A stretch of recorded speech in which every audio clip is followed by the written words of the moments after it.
안녕하세요. 김성일 목사와 함께하는 GTS 말씀 묵상 시간입니다. 자, 오늘은 다섯째 주간의 5일차의 말씀을 묵상하도록 하겠습니다.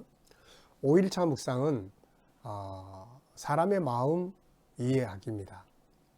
먼저 본문 속에 나타나는 당시 사람들의 그런 행동, 이면에 있는 그들의 마음을 한번 생각해보고 이것을 오늘 우리들에게로 가져와서 오늘 살아가는 나의 마음을 먼저 이해하고, 지금 여러분들의 마음은 어떻습니까? 나의 마음, 우울합니까? 희망이 있습니까? 기쁩니까? 속이 상합니까? 자, 이런 마음을 내가 느끼고 이걸 이해해주고 그 다음에 위로하고 지지할 수 있는 이런 능력을 키우는 거죠.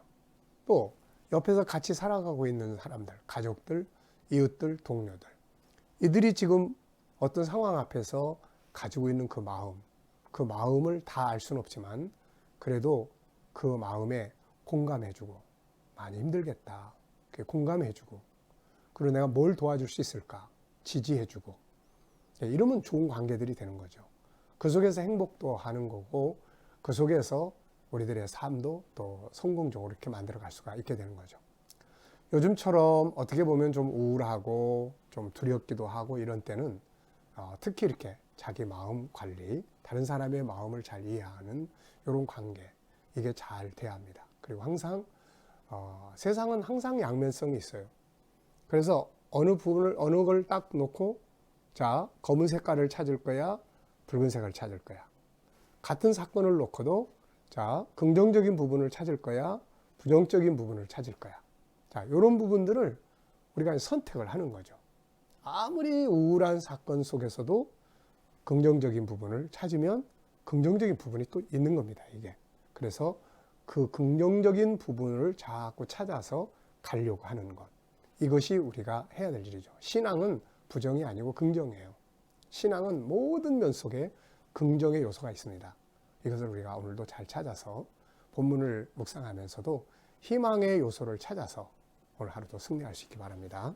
자, 그러면은 오늘도 본문 말씀 두 번 읽겠습니다. 구조는 233이라고 했죠. 2는 예수님을 이제 대제사장들이 죽이기로 이제 의논해서 이제 끌고 가는, 그리고 빌라도에게 넘기는. 그 다음에 3은 유다가 이제 자기 잘못된 것을 이제 느끼게 되죠. 그리고 가서 돈 다시 돌려준 이런 이야기. 또 그 다음에 이제 3은 제사장들이 그 돈 받아가지고, 야, 이거 우리가 어떻게 할 거냐 해서 성전에 둘 수 없으니까 이거 우리 밭 사서 나그네 묘지를 삼자. 그래서 피밭으로 불렀다는 이야기. 그 다음에 뒤에 2는 이렇게 된 일들이 우연히 된 게 아니라 에레미야의 글을 이루기 위해서다. 그래서 에레미야서에 나오는 내용, 스가랴서에 나오는 내용들이 같이 정리되어 있는 그런 말씀이에요. 그래서 그런 구조들 이렇게 쭉 놓고 보면 이제 우리 안에 다 들어오는 거죠, 이게. 자, 들어와야 그 다음에 제대로 된 묵상이 이루어질 수 있다는 겁니다. 자, 그러면 이제 27장 1절부터 10절까지 두 번 보겠습니다. 새벽에 모든 대제사장과 백성의 장로들이 예수를 죽이려고 함께 의논하고 결박하여 끌고 가서 총독 빌라도에게 넘겨주니라. 그때 예수를 판 유다가 그의 정죄됨을 보고 스스로 뉘우쳐 그 은 30을 대제사장들과 장로들에게 도로 갖다 주며 이르되 내가 무지한 피를 팔고 죄를 범하였듯 하니 그들이 이르되 그것이 우리에게 무슨 상관이냐, 네가 당하라 하거늘 유다가 은을 성소에 던져놓고 물러가서 스스로 목매어 죽은지라. 대제사장들이 그 은을 거두며 이르되 이것은 피값이라 성전에 넣어둠이 옳지 않다 하고 의논한 후 이것으로 토기장에 밭을 사서 나그네의 묘지를 삼았으니 그러므로 오늘날까지 그 밭을 피밭이라 일컫느니라. 이에 선지자 에레미야를 통하여 하신 말씀이 이루어졌나니 일러스되 그들이 그 가격 매겨진 자 곧 이스라엘 자손 중에서 가격 매긴 자의 가격 곧 은 30을 가지고 토기장의 밭값으로 주었으니 이는 주께서 내게 명하신 바와 같으니라 하였더라. 아멘. 한 번 더 보겠습니다. 새벽에 모든 대제사장과 백성의 장로들이 예수를 죽이려고 함께 의논하고 결박하여 끌고 가서 총독 빌라도에게 넘겨주니라. 그때 예수를 판 유다가 그의 정죄됨을 보고 스스로 뉘우쳐 그 은 30을 대제사장들과 장로들에게 도로 갖다 주며 이르되 내가 무죄한 피를 팔고 죄를 범하였도다 하니 그들이 이르되 그것이 우리에게 무슨 상관이냐, 네가 당하라 하거늘 유다가 은을 성소에 던져놓고 물러가서 스스로 목매어 죽은지라. 대제사장들이 그 은을 거두며 이르되 이것은 피값이라 성전고에 넣어둠이 옳지 않다 하고 의논한 후 이것으로 토기장의 밭을 사서 나그네의 묘지를 삼았으니 그러므로 오늘날까지 그 밭을 피밭이라 일컫느니라. 이에 선지자 에레미야를 통하여 하신 말씀이 이루어졌나니 일러스되 그들이 그 가격 매겨진 자 곧 이스라엘 자손 중에서 가격 매긴 자의 가격 은 30을 가지고 토기장의 밭값으로 주었으니 이는 주께서 내게 명하신 바와 같으니라 하였더라. 아멘. 자, 사람의 마음 이해하기. 1번. 예수님을 죽이기 위해 로마 총독 빌라도에게 예수님을 끌고 갔죠. 대제사장들과 백성의 장로들. 이때 그들의 마음은 어떠했을까? 막 기쁘고 즐거웠을까? 아니면 그래도 뭔가 긴장하고 뭔가 두렵고 뭐 이랬을까? 아니면 막 그 사람을 죽이려고 하는 그런 거 증오심에 불타오르고 있었을까? 네. 자, 이 모습을 보고 있던 주변 사람들, 그들의 그런 모습들을 주변 일반 백성들도 있었고 또 사람들이 다 보고 있단 말이죠. 이걸 그때 그 사람들의 마음 어땠을까? 어떤 사람들은 예수님으로 인한 슬픔, 마음을 가지고 있을 수도 있고 어떤 사람은 뭐 내일 아니니까 관심, 어떤 사람은 막 흥분해가지고 영웅심, 군중심리죠. 네, 그런 동조. 우리가 그 자리에 있었다면 어떤 마음이 들 것 같으세요? 예수님을 몰랐었다면 우리도 뭐 일반 군중하고 다를 바가 없는 마음을 가질 수 있었을 것이고 예수가 누군지 알았다면 슬프고 그러면서도 감사하고 이런 마음들이 있었을 것이다 이렇게 봅니다. 자, 주변에서 이제 제자들이 이 모습을 다 보고 있었을 거란 말이에요. 베드로도 지금 그 장면을 보고 있을 거고 다 이제 보고 있을 거란 말이에요. 이럴 때 그들에게는 어떤 마음이 들었을까? 자기들은 지금 다 도망가거나 아니면 멀리 서서 지금 이 장면들을 다 보고 있는데 자기들의 선생님이신 그분이 자기들이 이스라엘을 구원할 이제 왕이라고 생각했던 그분이 힘없이 침뱉음을 당하고 붙잡혀서 결박당하고 주먹질을 당하고 이 장면 이걸 다 보고 있을 때 그들에게 어떤 마음이 들었을까? 네, 당황스러움, 걱정스러움, 두려움 뭐 이런 것들이 복잡하게 아마 나타나지 않았을까 싶습니다. 두 번째 질문입니다. 예수님이 로마 총독에게 넘겨지는 장면을 보면서 가룟 유다는 은 30을 다시 갖다 줘버렸어요. 이때 가룟 유다의 마음은 어땠을까? 어떻게 보면 좀 당황스러움, 그렇게까지 생각을 안 했지 않았을까? 네, 그렇게까지. 그냥 뭐 예수님 그렇게 팔면 적당하게 해서 뭐 감옥에 가두고 이런 정도가 되지 않았을까. 근데 막 사형 선고를 내리고 막 무지하게 맞고 막 이런 장면을 보면서 가룟 유다가 뉘우쳤다고 이야기를 하거든요.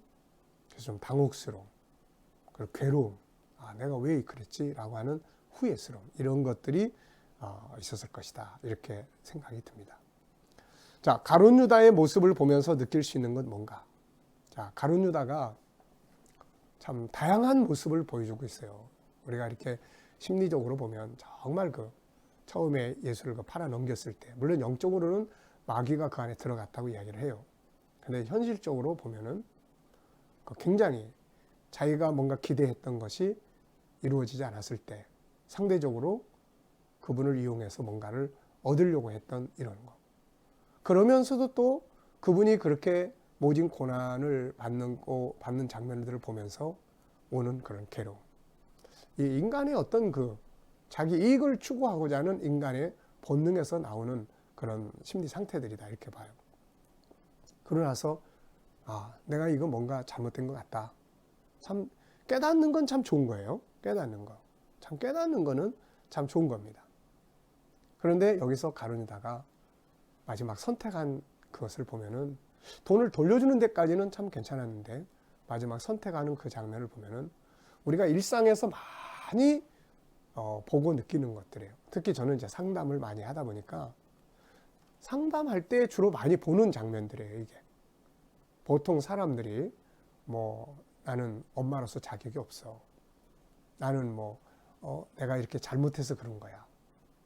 자, 이렇게 깨닫는 건 참 좋은 거예요. 그래, 나 때문이야. 내가 좀 더 관심 있게 했어야 되는데. 근데 이제 가는 선택의 마지막 결과를 보면은 잘못된 걸 깨달았으면 이제부터라도 내가 어떻게 잘해줄까. 이 방향으로 가야 되는데 나 같은 거는 그냥 쓸모가 없어. 다 내 책임이야. 난 왜 그랬어. 그냥 난 이제 만날 필요도 없어. 절망 쪽으로 간단 말이죠, 이게. 자, 똑같이 부인하고 죄를 지고 했어요. 다른 제자들하고 가룟 유다하고. 자, 어느 죄가 더 크다 작다 이렇게 말할 수 있나요? 결국은 다 죄는 같은 거죠. 근데 베드로는 긍정적인 부분으로 가죠. 딱 깨닫고. 가룟 유다는 부정적인 면으로 가요. 누구도 이렇게 하라고 하지 않습니다. 우리가 이런 것들을 잘 생각을 해서 잘못됐다. 맞아. 이건 내 탓이야. 그러면 이거 이제부터는 더 잘해야지. 이렇게 가야 되는 거예요. 이렇게. 그러면 살아요. 가룟 유다가 은 30을 다시 돌려주는 모습을 보던 대제사장들의 마음 어땠을까? 비웃지 않았을까 하는 생각이 듭니다. 그렇게 자기 선생 팔아먹을 때도 그 제자란 놈이 아마 이랬을 거고, 또 나중에 돌려주러 오니까 아이고 참 한심한 놈이다. 아마 이렇게 보지 않았을까. 자, 여러분들이 그 자리에 있었다면, 자, 우리가 대제사장 입장에서 자기 선생 팔아먹은 놈이 다시 돈 돌려주러 왔어요. 어떤 마음이 들 것 같습니까? 네, 아마도 다 비웃는 마음. 네, 오늘 본문에도 보면은 그게 우리하고 무슨 상관이 있어? 그게 우리하고 무슨 상관이 있는데 네가 다 책임져. 이렇게 이제 이야기하는 걸 볼 수 있어요. 자, 여러분, 누군가에게 해를 끼치고 나면 어떤 마음이 듭니까? 누군가에게 그것이 의도적이든 아니면은 정말 의도적이지 않든 어쩔 수 없는 상황에서 나 때문에 누가 손해를 봤어요. 어떤 마음이 들죠? 미안한 마음 들고, 이게 조금 더 심해지면 자기 학대로 가요. 아이고, 내가 잘못해서 나 때문에 저 사람이 나 때문에. 네, 이거는 바람직한 게 아니에요. 네, 내가 그런 원인을 제공했다면, 그렇다면은 나 때문에 저랬는데, 그렇다면 내가 지금 어떻게 도와야 될까? 어떻게 이것을 내가 더 도와줄 수 있을까? 뭘 해줘야 될까? 이렇게 가야 돼요. 아기를 학대하는 쪽으로 가면 안 됩니다. 자, 불안한 마음도 들고 두려운 마음도 들고, 그렇죠. 그리고 화도 나고 왜 내가 그렇게밖에 못했을까? 자, 어떤 경험이 있는가? 아마 우리가 살아가다 보면은 다 이런 경험들이 크든 작든 다 있을 거예요.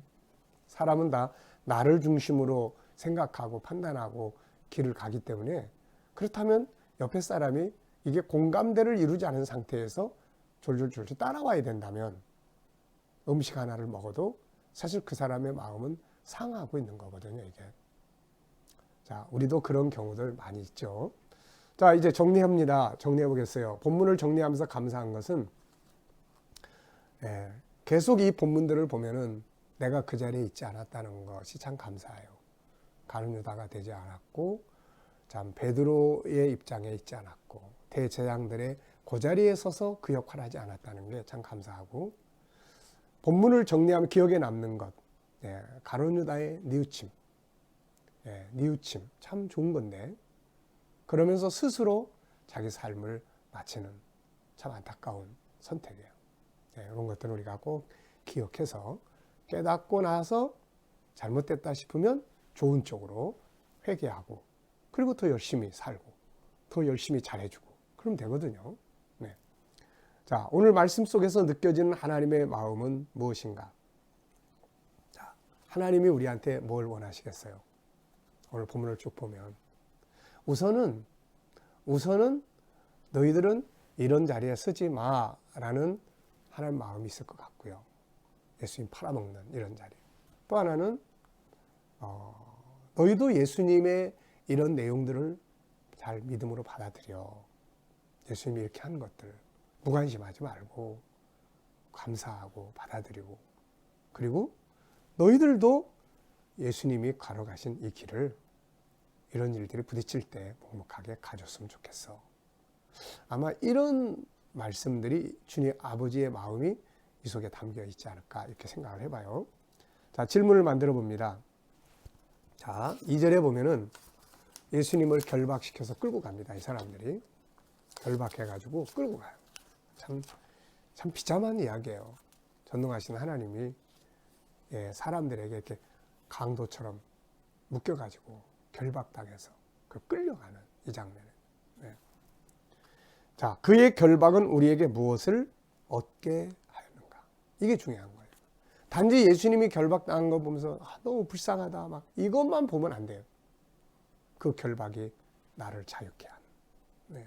이게 중요하잖아요. 그분이 묶임으로 내가 자유함을 얻었노라. 그래서 내가 자유함을 누리고 살아가는 것. 이게 진짜 그 장면을 바르게 본 사람이죠, 이게. 자, 두 번째입니다. 나는 주님의 결박당하신 은혜를 누리고 있는가? 그분의 결박으로 자유함을 누리고 있는가? 아니면 아직도 내가 뭔가에 막 억눌려 있어 살아가는가? 자유하셔야 됩니다. 그게 결박당하신 그분의 원하시는 뜻이죠. 네. 자, 오늘도 이제 우리가 이 말씀을 중심으로 우리가 함께 기도하고 묵상을 마치겠습니다. 오늘은 사람의 마음을 이해하는 날이에요. 그래서 하루를 살아가면서 여러분의 마음을 느껴보십시오.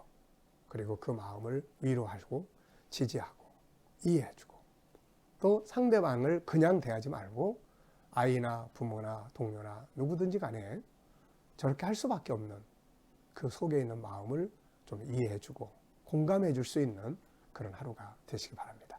기도하겠습니다. 주님 감사합니다. 주님이 결박당하심으로 우리는 자유함을 얻었습니다. 가룟 유다가 자기 잘못된 걸 깨달았습니다. 그런데 그는 좋지 않은 방향으로 결과를 따라갔습니다. 주님, 우리가 살아가면서 잘못된 건 늘 깨닫는 은혜를 주시고, 깨달았을 때는 바른 방향으로 가게 해 주시옵소서. 자기 학대하지 않고 주님 앞에 회개하고 더 열심히 살고자 하는 이런 결단의 방향으로 가게 해 주시옵소서. 주님, 오늘도 우리 자녀들과 또 우리 친척들, 이웃들, 믿지 않는 자들 다 돌아오게 해주시고, 오늘도 코로나로 인해서 세상을 어수선합니다. 하나님, 우리 자녀들과 우리 성도들, 주의 이름을 부르는 주의 백성들 머무는 곳마다 코로나가 피해가게 하시고 바이러스에 한 사람도 머리털 하나 상하지 않도록 지켜주옵소서. 그리고 속히 이 질병이 나라에서 소멸되게 하시고, 하나님 또 속히 온 세계 속에 있는 이 일들이 소멸되게 하여 주옵소서. 이 일을 통해서 이단들이 뿌리 뽑힐 수 있도록 하나님 역사하심을 감사합니다. 주여, 이 거룩한 역사는 온전하게 이루어지게 하여 주시옵소서. 오늘도 세계 곳곳에 있는 선교사님들과 저희들의 사역의 은혜 베풀어 주시고, 그들의 사역을 통해서 열방이 주께로 돌아오게 하시며, 북한에 있는 많은 교회와 또 성도들에게 믿음 잘 지키는 은혜를 더하여 주시옵소서. 감사하오며 예수님의 이름으로 기도하옵나이다. 아멘.